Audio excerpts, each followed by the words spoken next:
Hello, my dear friends. I'm Dr. Vaishali Bharambe, Professor Anatomy. And I want you to imagine that there are all these courier boys. Each of the courier boys carrying a very precious packet, and he's been told to run through a jungle, run through mountains and difficult terrain to reach that parcel to that one queen who is sitting across the land. Okay, and whoever reaches that parcel to the queen wins. Okay, can you imagine that? And that's exactly what a sperm does.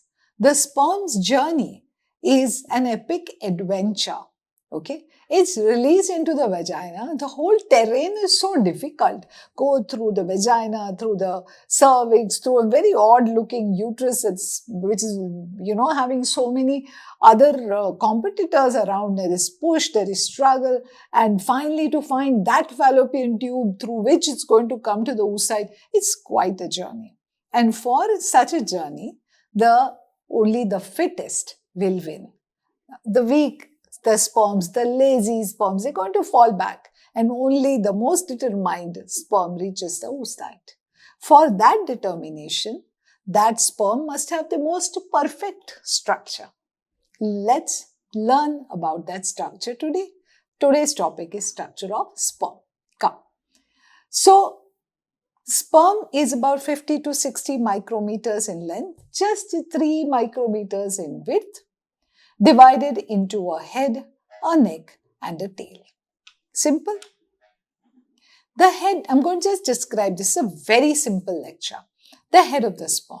Okay, this is very condensed, one of the most condensed nuclei you will get.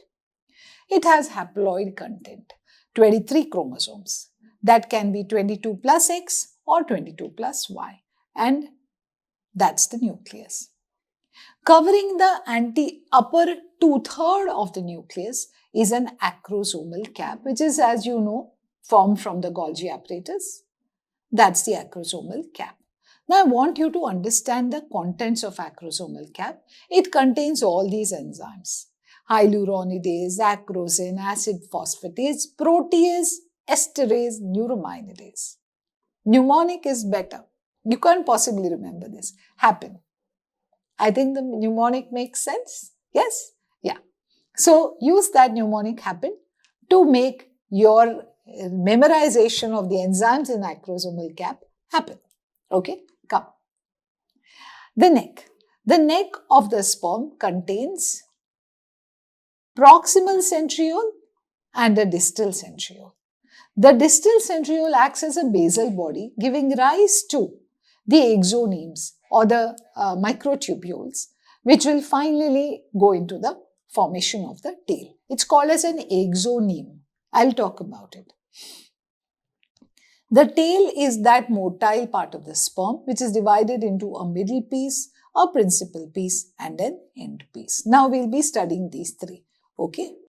If you're enjoying this lecture, do please like, share, and subscribe to my channel and hit that bell icon. Students, I am receiving repeated feedback from you that you are enjoying my lectures. If you are, then do please you also send me feedback.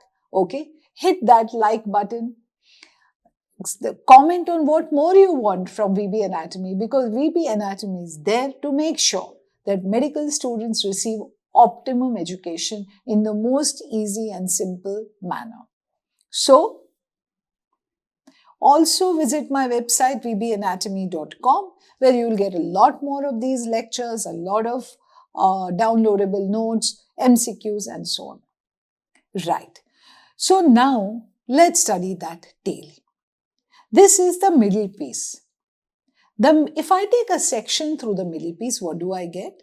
In the core of the middle piece, I find the axoneme, which contains microtubules arranged in a 9+2 format, as written here. 2 central fibrils, 9 doublets arranged around it. Around this, I have what are called coarse filaments. How many coarse fibrils? 9. And around that, I have a mitochondrial sheath. Okay, so it's like a spiral of mitochondria which surrounds that upper portion of the tail. This is, of course, covered by cytoplasm and plasma membrane. The coarse fibrils have been numbered from 1 to 9 as shown. Okay, so there are 9 coarse fibrils. This is the sperm, and if you take a section of it, the mitochondrial sheath, instead of looking like a spiral, looks like such tiny sections. Separating this middle piece from the principal piece is a ring called annular ring. Okay, so this is the annular ring. It's a fibrous structure at the junction of middle piece and the principal piece. And its function is to provide some kind of stability related to movement of the tail. Moving on to the principal piece, if I take a section through it, I can see that its core again contains the central fibrils and 9 doublets around it.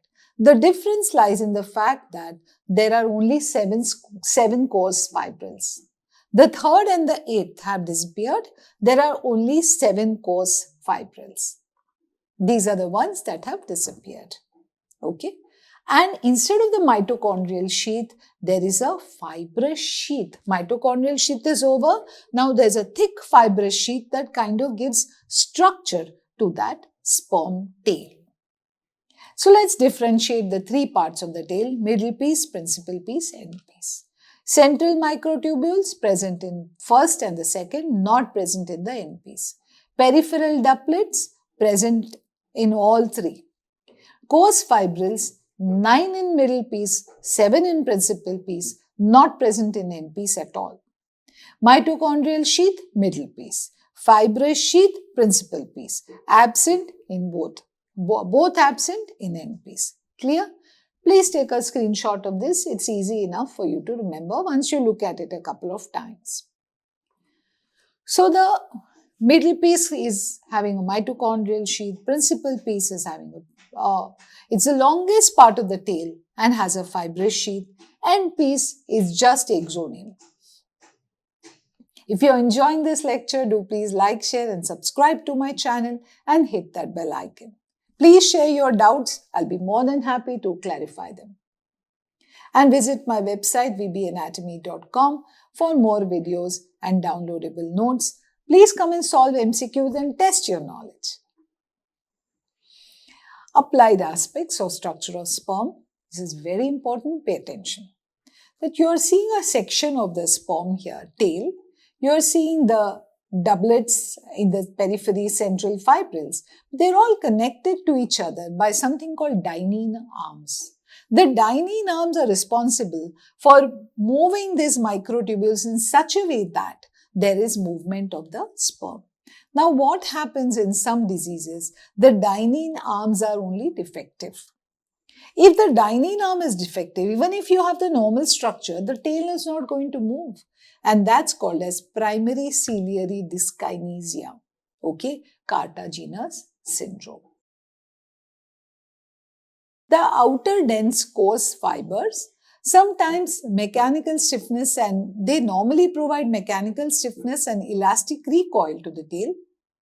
But if they are abnormal or reduced in number, the flagellar movement of the movement of the tail is reduced. Same goes for the fibrous sheath, the principal piece. This is also important in motility-based stability of the sperm. If this is abnormal, again, the movement is non-progressive motility. Mitochondrial sheath generate ATP. Structural defect or absence of mitochondrial sheath, there will be no energy for the sperm to move. Okay, this results in asthenozoospermia, or sometimes there can be oxidative damage to the mitochondria.